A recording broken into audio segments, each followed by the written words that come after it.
नमस्कार। जय जय राम, जय सिया राम, जय हो बागेश्वर धाम सरकार, जय हो हनुमान जी महाराज। मेरे प्यारे सभी दर्शकों, आज की इस कहानी में हम लोग एक चमारिन और एक ठाकुर का जबरदस्त और मज़ेदार वाक़या मैं सुनाऊंगा। आखिर वह ठाकुर जो है एक चमारिन के आगे जो नीच जात की क्षुद्र जात की रहती है, फिर भी उसके आगे कुत्ता बनने को क्यों तैयार हो जाता है। यह कहानी बहुत ही ज़बरदस्त है, आपके दिल को छू जाएगी और आपके जीवन में बहुत कुछ ऐसी नई चीज़ें भी सिखा करके जाएंगे। इसलिए आप इस कहानी के अंत तक अवश्य ही बने रहिएगा। बहुत पुराने समय की बात है कि एक गांव में एक चमार था जिसका नाम जो महावीर था और उसकी पत्नी जिसका नाम जो है मुलैया थी। अब वो मुलैया जो है हमेशा जो है अपना काम धाम में मस्त रहती थी, लेकिन जो उस चमार महावीर की जो पत्नी मुलैया थी ना, वो किसी अप्सरा से कम नहीं थी। जात की तो वो क्षुद्र थी, जात की इतनी नीच थी, लेकिन उस नीच जाति में काले कुलूटे ऐसे ही लोग होते हैं। लेकिन वह पता नहीं कहाँ से कैसे उस जात में पैदा हो गई थी। लोग देख करके बड़े हैरान होते थे। वैसा इतनी खूबसूरत अप्सरा तो कोई पंडित के घर, ब्राह्मण के घर नहीं पैदा होती, जितना कि वह जो चमार होकर के, चमारिन होकर के वह इतनी खूबसूरत थी। लेकिन उस मुलैया को अपने खूबसूरती का कोई घमंड ना था, कोई कुछ नहीं था। उसके अगल पीछे जो है अच्छे खासे मर्द जो है दाल बनाने की कोशिश करते थे, उसको अपने जाल में फंसाने की कोशिश करते थे, लेकिन वह अपने पति का अपमान करने वाली नहीं थी। वह गलत रास्ते पर बिल्कुल चलने वाली नहीं थी। कोई कुछ भी कहता रहे, बस उसे तो अपने काम से प्यारा था। उसको देखने के लिए कुछ लोग वहाँ पर लाइन में भी अगर बगैर दरवाजे पर खड़े रहते थे, ताकि बस एक बार उसको देख ले तो बस उसका जी बढ़ जाता था, क्योंकि वह किसी खूबसूरत अप्सरा से कम नहीं थी। उसे अपनी खूबसूरती का कोई घमंड नहीं रहता था। तो उस महावीर के पास में जो है एक घोड़ा था और उससे एक गाड़ी बंधी थी, जिससे वह जो क्या करता था कि वह सवारी ढोता था और फिर जो उससे 2-4 पैसे कमाते थे और वही उसका कामकाज था। लेकिन उस घोड़े को खिलाने के लिए हरा चारा चाहिए, तो बस वह जो है मुलैया जो थी अपने घोड़े को खिलाने के लिए हरा चारा को काटने के लिए खेतों में जाती थी। तो कभी घास छीलना पड़ता, तो कभी जो है कहीं मेड़ के किनारे कहीं गन्ना मिल जाए, चाहे कुछ मिल जाए, उसको जो काट करके लाते थे। डेली का वही काम था। लेकिन उसी गांव में जो है एक ठाकुर था जिसका नाम था मुन्ना ठाकुर, और उस गांव में सारे के सारे लोग उस ठाकुर से दहशत में रहते थे, डरते थे, क्योंकि मुन्ना ठाकुर के पास किसी चीज़ की कोई कमी नहीं थी। धन दौलत अपार थे, उसके घर पर नौकर चाकर लगे रहते थे। यहाँ तक कि उस मुन्ना ठाकुर की जो ठाकुराइन थी वह भी अपने पति से उनका हाड़ कांपता था, डर लगता था, थर थर कांपती थी। इसलिए किसी का हिम्मत नहीं होता था कि यहाँ उस मुन्ना ठाकुर के सामने जो कोई बोल सके। लेकिन मुन्ना ठाकुर जिसे चाहे उसे जो है उसके साथ जो मर्जी करे वह कर सकता था, किसी की हिम्मत नहीं होती थी बोलने की। इसलिए वह मुन्ना ठाकुर अपने आप को बड़ा जो घमंडी और हर तरीके से गुरूर व्यवहार का था। लेकिन एक बार जब वह मुन्ना ठाकुर रास्ते से आ रहा था, तो यह जो है हाथ में जो है एक बास्केट लेकर के, झउआ लेकर के वह घास काटने के लिए जा रही थी। लेकिन जैसे जा रही थी तब तक जो मुन्ना ठाकुर किसकी नज़र पड़ती तो वह देखते ही अचंभित हो जाता, कहीं मेरे गांव में इतनी खूबसूरत और ऐसी अप्सरा जैसी स्त्री कौन है, वो भी घास काटने के लिए जा रही है। बस वह अपने आदमियों से किसी तरीके से उसके बारे में पता करवाता है, तो पता चलता है करे वो तो महावीर की पत्नी है और वो तो चमार है, जात की चमारिन है। लेकिन यार वास्तव में आज तक मैंने ऐसी स्त्री को मैंने देखा ही नहीं है कि वह इतना क्षुद्र जात, नीच जात के हो कर के भी यार वो इतनी खूबसूरत है। उसका तो वहाँ पर जगह ही नहीं होना चाहिए, उसका तो जगह मेरे घर में होना चाहिए, उसको रानी बना करके रखूँगा। और एक बार जो अगला दिन जब होता है तो महावीर कि जो पत्नी जो मुलैया रहती है ना, वह समय से घास नहीं लाई रहती है। तो वह अपने पति पर भड़क उठता है, कह रहे तुम क्या कर रही थी, अभी तक घास नहीं लाई, ये नहीं किया, वो नहीं किया, घोड़ों को घास नहीं चलेगा तो कैसे होगा, कैसे मैं जो इस एका को ले जाऊंगा, 2 पैसे कमा करके लाऊंगा। लेकिन वह पत्नी कहती है कि मुलैया कहती करे सब्र करिए, कुछ देर में अभी चली जाऊँगा, आज घर पर थोड़े ज़्यादा काम काज थे। और वह जो फिर से वही खांचा उठाती है, झहुआ उठाती है और फिर से हंसिया लेकर के खेत में चलती है जो है अपना घास काटने के लिए। लेकिन उस दिन भी इधर से वो मुलैया जा रही थी, जो अप्सरा जैसी चमारिन थी वह जा रही थी, और उधर से वह जो मुन्ना सिंह ठाकुर आ रहे थे।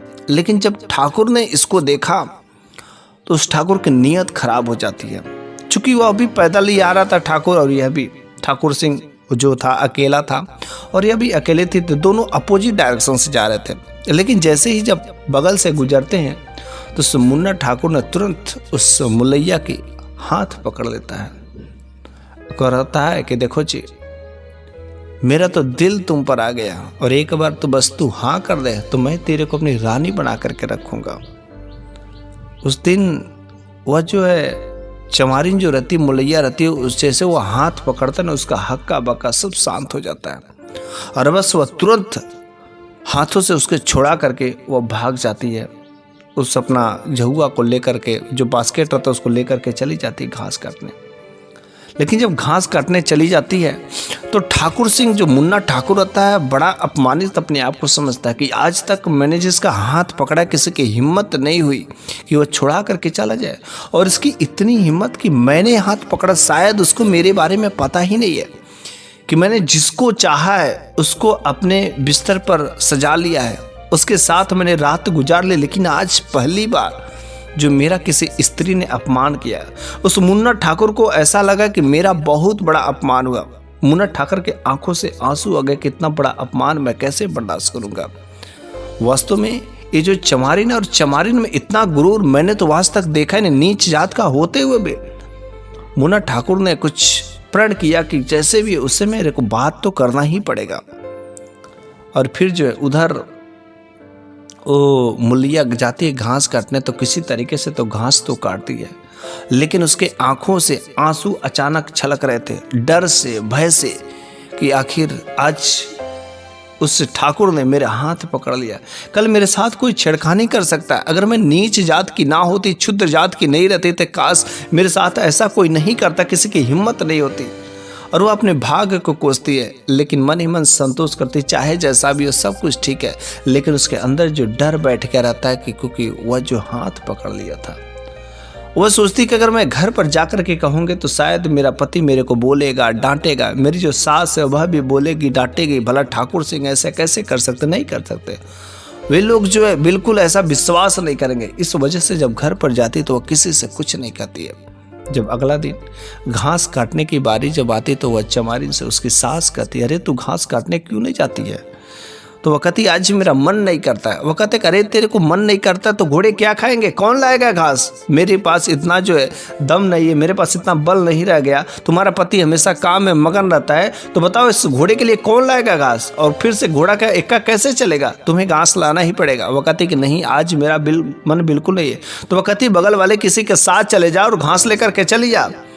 उसकी सास माँ कहती, क्या तुम्हारा तबीयत खराब है? आखिर क्या चीज़ें खराब है, बोलो तो, क्यों नहीं जाना चाहती? वह मन ही मन सोचती कि शायद मैं बता दूँ, लेकिन वह नहीं बताती। और मजबूरी में वह सास कहती है, अरे शायद तेरे को पता नहीं। हाँ, मेरे को पता है कि तू खूबसूरत है, शायद किसी ने कुछ कह दिया होगा, बोल दिया होगा कि तेरे को ऐसा नहीं करना चाहिए। लेकिन सोच लो, तुम एक तो जात को चमारिन और हम लोग शुद्ध जात के, नीच जात के, और घर में बैठने से काम नहीं चलने वाला है।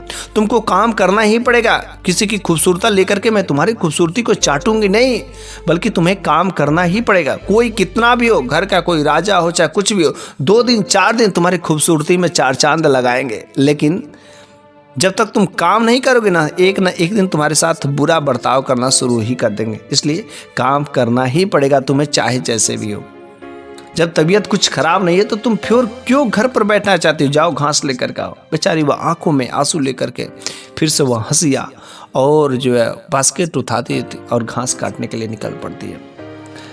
लेकिन जब घास काटने के लिए निकल पड़ती है तो एक ऐसा संकरा रास्ता पड़ता है, उस रास्ते से वह जाती है। सोचती कि उस रास्ते से वह मुन्ना ठाकुर आया था और मेरी हाथ पकड़ लिया था, इस वजह से आज मैं इस रास्ते से जाऊंगी। और इस रास्ते को शायद वो नहीं जानता होगा और इस रास्ते से नहीं आएगा। लेकिन जब उस रास्ते से जाती तो दोनों के दोनों साइड गन्ने लगे हुए थे, झाड़ियाँ थी और बीच में से कुछ दूरी बहुत ही संकरा रास्ता था। उसको डर लग रहा था कि शायद इसमें कोई छुपा हो और मेरी इज्जत लूट ले, मेरे साथ छेड़खानी कर दे। वह बिल्कुल डरी डरी डरी दबे दबे पाँव करते हुए उस झाड़ी वाले रास्ते को भी पार कर देते। उसका जान में जान पड़ता है कि चल ठीक है, आज किसी ने मेरे को कुछ बोला तो नहीं, किसी ने मेरा हाथ तो नहीं पकड़ा। बहुत ही अपने आप को वह सेफ समझ रहे थे और वो सोचती कि मेरे को ज़्यादा दूर घास काटने नहीं जाने पड़ेंगे, ऐसा कोई जगह ढूंढती। और बस उसे दो खेतों के बीच में एक मेड़, एक ऐसा जो बंधा नजर आता है कि जिस पर बहुत बड़े बड़े घास उगे रहते हैं। उस घास को देख करके बड़ा ही खुश होते कि आज मेरे को उतना दूर नहीं जाना पड़ेगा और इस घास को यदि मैं काट दूंगी तो मेरा बास्केट बहुत जल्दी भर जाएगा और जल्द मैं अपने घर भी चली जाऊंगी। बस वो हंसिया उठाती है और घासों को काटना शुरू कर देती, मस्त मगन हो जाती है और मंद मंद जो गाना गाती रहती है। और वह बार बार सर उठा करके आगे पीछे देखती भी रहती कि शायद कोई आया तो नहीं, कोई आ तो नहीं रहा ना, कोई मेरे को देख तो नहीं रहा ना। और वह मूलिया जो है काटती जाती, बिल्कुल बास्केट भरने ही वाली थी और वह बिल्कुल घास काटने में मगन हो जाती। लेकिन तब जो है जैसे सर उठाती है तो सामने जो मंजर देखती देख करके हक्का बक्का रह जाती, क्योंकि सामने कोई और नहीं बल्कि वही मुन्ना ठाकुर खड़ा रहता है। वह देख करके बिल्कुल ऐसा लगता है कि उसके प्राण सूख गए, उसका जो गला सूखने लगता, उसका ना तो अब हंसिया चल रहा है ना तो उसका शरीर हिल रहा है, ऐसा लग रहा कि वह जिंदा लाश बन गई है। फिर वह मुन्ना ठाकुर कहता, करे आज मैं तुमसे माफ़ी मांगने के लिए आया हूँ, बोलो तुम मुझसे क्यों डरती हो? इसमें डरने की बात नहीं है, मैंने उस दिन जो तुम्हारे साथ में किया बहुत गलत किया, पता नहीं क्या हुआ, मेरे को तुम्हारे साथ में देख करके भूत सवार हो गया और बस ना आओ देखा ना ताओ देखा, अचानक मेरा हाथ जो है तुम पर बढ़ गया और तुम्हारा हाथ पकड़ लिया। मेरे को माफ़ कर दो, शायद तुमको नहीं पता है कि तुम्हारे जाने के बाद तुम्हारे साथ में क्या हुआ होगा, लेकिन मैं अपने आप को इतना अपमानित समझा कि कितना देर तक मेरे को गलानी हुई, मेरी आंखों से आंसू छलक रहे थे कि आज तक मेरे को कोई ऐसा व्यवहार नहीं किया होगा, लेकिन तुमने जो मेरे साथ में किया उसके बावजूद भी मैं जो है बस उसी का जो माफ़ी मांगने के लिए आया हूँ। उसकी थोड़ी सी जान में जान आती कि लग रहा है कि जो ठाकुर है थोड़ा नम्र भाव से बात करेगा। तो उसने कहा, बोलिए जी, आप यहाँ पर क्या करने के लिए आए? तो बस वह ठाकुर जो एक कदम आगे बढ़ाता है और कहता है कि बस मैं यहाँ पर आया हूँ ना तुम्हारे दया पाने के लिए, बस तुम अपनी दया दिखा दो। मूलिया बोल पड़ती है कि अगर मैं एक बात बोलूँ तो बुरा नहीं मानेंगे ना।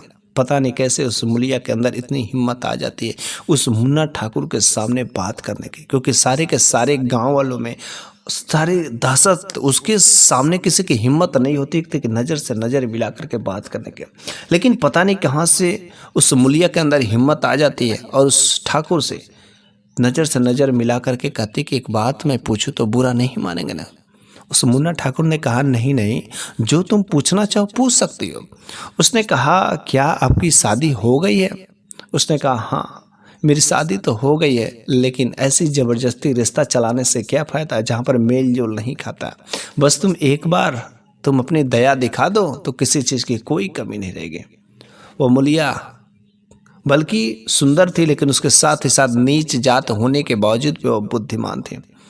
उसने कहा, आपके पास धन दौलत की किसी चीज़ की कमी नहीं है, आप जिसको चाहे उसको अपने जाल में फंसा लेंगे। और शायद आपको पता होगा कि हाँ मैं आपके नज़र में खूबसूरत हूँ और वास्तव में मैं खूबसूरत हूँ, लेकिन मुझे अपनी खूबसूरती का कोई घमंड नहीं है। मैं एक जात का चमारिन हूँ, चमारिन। मेरा पति महावीर। हम लोगों के पास उतने सारे धन दौलत पैसे नहीं है, गरीब है, और शायद इसीलिए आपने सोचा होगा कि चल वो जात की क्षुद्र है उसके ऊपर अपना जाल फेंकते हैं और बस जो ज़रूरतें होगी कम सौदे में ही वह जो है जाल में फंस जाएगी और उसके साथ अपनी रात गुजार लेंगे। लेकिन साहब मैं जो वैसे में से नहीं हूँ। मैं भले ही जाति का क्षुद्र हूँ, मेरा पति जो महावीर है हर दिन मेरे को गालियाँ देता चाहे जैसे भी हो, लेकिन अगर मेरे साथ अगर कुछ हो भी जाता है, दुर्व्यवहार हो भी जाता है, तो भी वह मेरे को अपना पत्नी वह मानेगा ही मानेगा। अच्छा चलिए ठीक है, सब कुछ छोड़िए, आज मैं खूबसूरत हूँ, अच्छी हूँ, तो आप मेरे पीछे पड़े हैं, लेकिन सोच के देखिए, अगर आज मेरे को कुछ हो जाए, चेहरे पर पिंपल निकल जाए, लंगड़ी हो जाओ, लूली हो जाओ, मेरा हाथ टूट जाए, मेरा जो चेहरे पर कोई तेजाब डाल दे, तो भला तब क्या आप मेरे साथ ऐसे जीवन गुजारना चाहेंगे? तब भी आप कहेंगे क्या कि मेरे को आप रानी बना करके रखेंगे? वह जो ठाकुर कहता है कि अरे ऐसी गंदी गंदी बातें नहीं किया जाता, शुभ बातें नहीं किया जाता है। बस तुम्हारी जो खूबसूरत है मेरे को तो जान छिड़कती है जी, बस एक बार तुम हाँ कर दो, बस तुम अपना दया दिखा दो। लेकिन वह मूलिया कहती कि नहीं जी, आप जाइए अपना काम करिए। और उसी नज़र से नज़र मिलाकर के कहती कि इस जन्म क्या, मैं 7 जन्मों तक जैसा भी है मेरा पति बहुत ही अच्छा है। अगर मैं काली कोतरी कुछ भी हो जाऊँ, मेरा पति भले ही मेरे को गाली देगा लेकिन वह खाना खाने के लिए देगा। लेकिन आप लोग जो बड़े घर के होते हैं, अक्सर मैं बड़े घर में जब देखती हूँ तो यही होता है कि जो खूबसूरत रहती जब तक उसकी जवानी रहती तो लोग उसका इस्तेमाल करते हैं, फिर उसको घर से बाहर निकाल देते हैं। साहब आपके पास पैसे हैं ठीक है, लेकिन मेरा पति जैसा है ठीक है, अच्छा है, मेरा काम काज कैसा ही है। उस दिन उस मुन्ना ठाकुर को बहुत ही सदमा लगता है, और जैसे उसकी बात ऐसे लगता है कि एक बात उसको दिल पर चुभ जाती है, और बस वह मुन्ना ठाकुर वहाँ से बहुत ही निराश होकर के वापस लौटता है। जब वापस लौटता है तो ऐसा लगता है कि उसे मातम सा छा गया, बिल्कुल उदास मन से घर पर लौटता है। उसकी पत्नी ने ठाकुराइन ने कहा रे क्या हुआ है? उसने कहा मेरे को 1 गिलास पानी दो, आज मेरा मूड पता नहीं क्यों सही नहीं है। उसकी बात बार बार उसके दिल में लग रही थी। पानी पीता है उस दिन तो किसी तरीके से ठीक रहता है, लेकिन अगले दिन से उसके बात और व्यवहार में, चाल चलन में बिल्कुल ही बदलाव आ जाता है। इधर जो महावीर का एक्का था, दिन पर दिन उसका घोड़ा जो था पतला होता जा रहा था, क्योंकि समय समय पर उसकी सवारियां सही से नहीं मिल पा रहे थे। उसका घोड़ा कमज़ोर होता जा रहा था। उसके पास इतने सारे पैसे नहीं होते थे कि घोड़ा को सही से वो खाना खिला सके। लेकिन उधर वह मुन्ना ठाकुर जो था, उसके बात व्यवहार में बहुत कुछ दिन पर दिन बदलाव होते जा रहे थे। तभी 3 या 4 दिन बीते थे, उसके सामने अगर कोई मजदूर आ जाता था तो मजदूर की हालत खड़ी हो जाती थी। और एक बार गजब की बात तब हो जाती है कि वह मुन्ना ठाकुर जो है अपने वह खेतों में जाता है, और खेतों में 4-5 मजदूर जो खेत में काम कर रहे होते हैं, और जिसमें से 2 मजदूर जो है बगल के बगीचे में बैर खाने के लिए चल पड़े रहते हैं। तो वहाँ पर बस 2 मजदूर कम दिखते हैं। तो मुन्ना ठाकुर ने कहा करे यहाँ पर 2 मजदूर कम है, 2 मजदूर कहाँ गए? अब तो बाकी जो वहाँ पर मजदूर थे उनकी हालत खराब हो गई। उन लोगों की बोलती नहीं निकल रही थी कि भला अब मैं ठाकुर से क्या जवाब दूँ, क्या बोलूँ।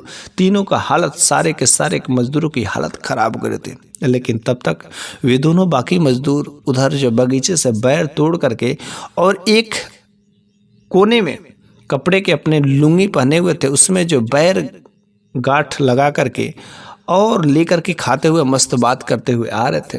लेकिन जैसे खेत के पास आने ही वाले थे, उनकी नज़र जो उस मुन्ना ठाकुर पर पड़ गई, और जैसे ही देखा अरे ठाकुर साहब मालिक आ गए, अब क्या होगा। उन लोगों के पैर जो थर थर कांपने लगे, और वहीं पर वे चाहे कहते हैं खड़े हो गए। अब वो समझ गए आज तो मेरी डांट पड़ेगी, आज तो मेरी धुलाई होगी ही होगी। लेकिन मुन्ना ठाकुर ने कहा अरे डरो मत, यहाँ पर आओ, आगे बढ़ो। वह दबे दबे पाँव से मजदूर जो आगे बढ़ते कहते महाराज गलती हो गई, आप मेरी पैसे काट लीजिएगा, मेरे को डांट मत लगाइए। उसने कहा कैसी बातें करते हो, अरे इसमें डांट लगाने की क्या बात है, अरे भूख लगी होगी तो चले गए हो। उसने कहा हाँ बहुत ज़ोर से भूख लगी, मैंने सोचा अगर घर जाएंगे तो जो है ज़्यादा समय लगेंगे, इसलिए हमने जो है पास के बगीचे में वहाँ से बैर खाने के लिए हम लोग चले गए, माफ़ कर दीजिए, इसके पैसे काटना हो तो काट लीजिएगा। तो उस ठाकुर ने कहा अरे भला इसमें कौन सी माफ़ करने वाली बात है, अरे तुमको भूख लगा तो चले गए, और तुम सब मजदूर हो, यदि चाहो तो 1 घंटे का काम तो तुम सब आधे घंटे में ख़त्म कर सकते हो, तो बस इसमें बहाना बनाने की बात क्या। चलो आओ हम लोग मिलजुल करके बैर खाते हैं। बस वहाँ पर सारे मजदूरों के साथ में उस दिन वह मुन्ना ठाकुर जो है बैर खाता है। सारे मजदूर बड़े प्रसन्न होते हैं, और जब वहाँ से मुन्ना ठाकुर चला गया तो मजदूर कहते कि करे ऐसे ही अगर ठाकुर साहब रहते तो कितना अच्छा रहता, काम करने में मज़ा आता, भय नहीं रहता। दूसरे ने कहा अरे आज मुन्ना ठाकुर ने बड़े ही प्यार से बोला है, अरे बाद में शाम को चलो तब तो पता चलेगा। तीसरे ने कहा अरे अभी तो बोल दिए, लेकिन जब तुम्हें पैसे मिलेंगे तब कट करके पैसे मिलेंगे तब देखेंगे। चौथा ने कहा यार चाहे जैसे भी हो, पैसा कटे या न कटे, लेकिन आज ठाकुर साहब ने बड़े ही प्यार से पेश किया। ऐसा बात व्यवहार तो मैंने देखा ही नहीं, जरूर मेरे को 3-4 दिन से ऐसा लग रहा है। और ऐसे अलग अलग मजदूर जो अलग अलग बातें बना रहे थे। लेकिन उस मुन्ना ठाकुर को एक बार कोर्ट कचहरी में जाना था और हमेशा उनके पास एक घोड़ा रहता था और उसी घोड़े पर वह सवार होकर के जाते थे।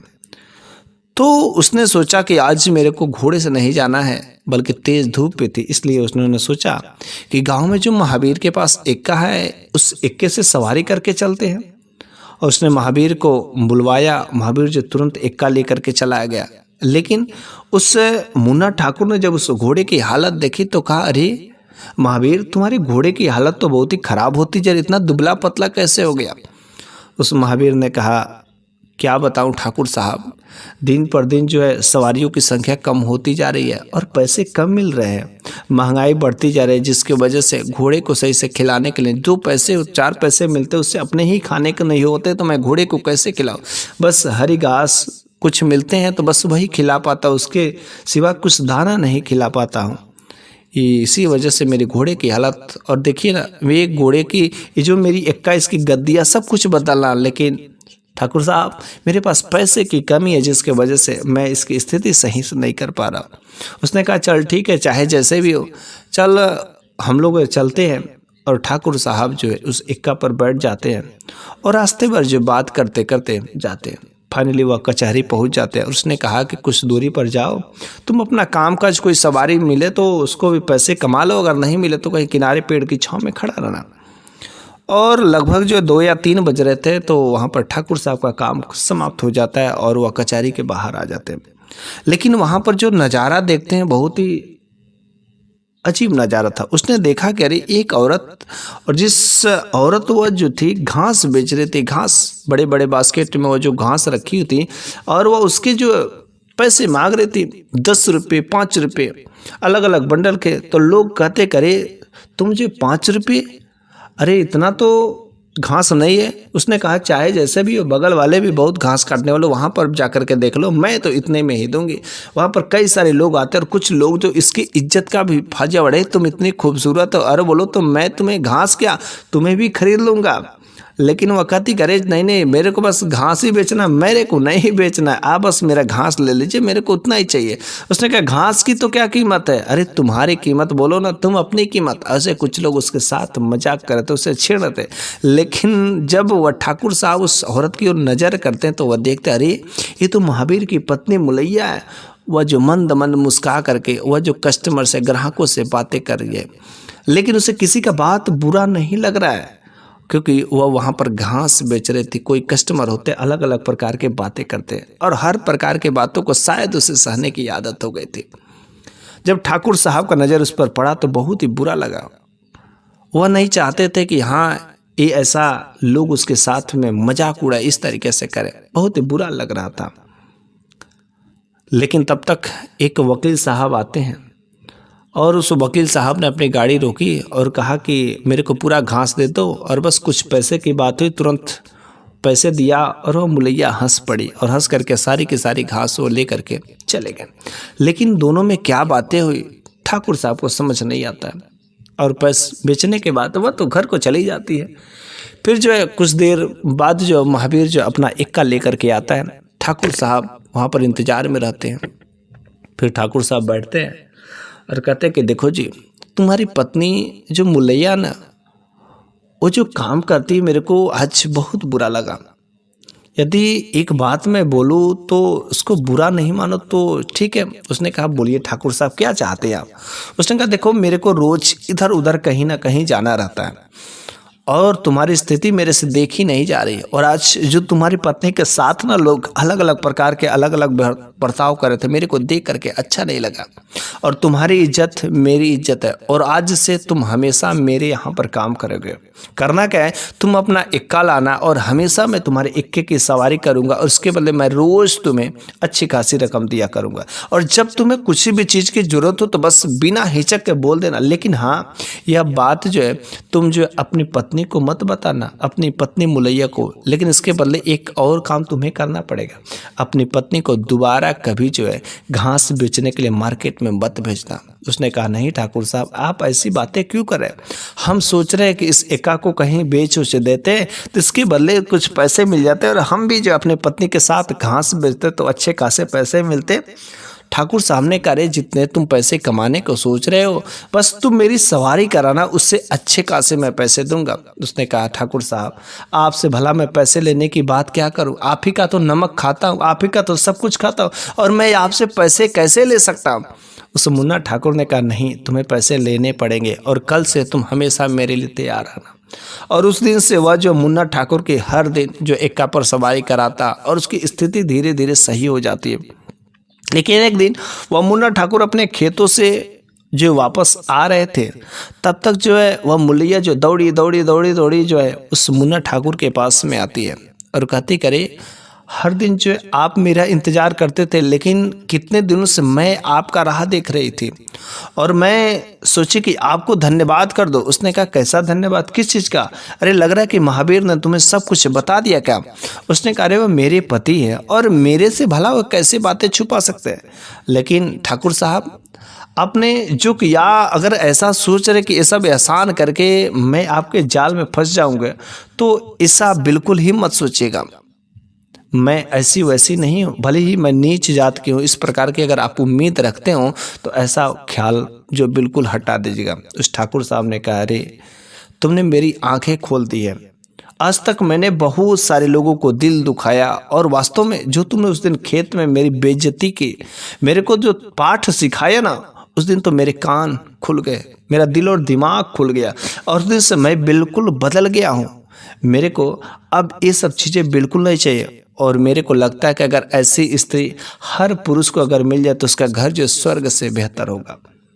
और आज से मैं प्रण करता हूं कि कभी किसी स्त्री को नहीं छोड़ूंगा, और तुम्हारी बात, मैं तुम्हारे पति का ऐसे ही हमेशा मेरे यहाँ काम करता रहेगा, लेकिन जो तुम्हारे ऊपर कभी कोई बुरी नज़र डालने वाले और बुरी नज़र मैं खुद भी नहीं डालूंगा। इसलिए मेरे प्यारे सभी दर्शकों, यह कहानी यहीं पर समाप्त हो जाती है। और आज की यह कहानी आपको कैसी लगी है कमेंट बॉक्स में ज़रूर बताइएगा। यदि आपको इस कहानी से कुछ सीखने को भी मिला होगा तो आप कहानी के कमेंट बॉक्स में जाकर के ज़रूर जवाब दीजिएगा, मैं आपका रिप्लाई दूंगा। और यदि ऐसी ही कहानियाँ चाहिए तो आप कमेंट बॉक्स में अपना जवाब दीजिएगा। मैं इस प्रकार की ही कहानियाँ अक्सर मैं लाता रहूँगा, और आपका दिल को हमेशा मैं भाता रहूँगा। तो बस धन्यवाद।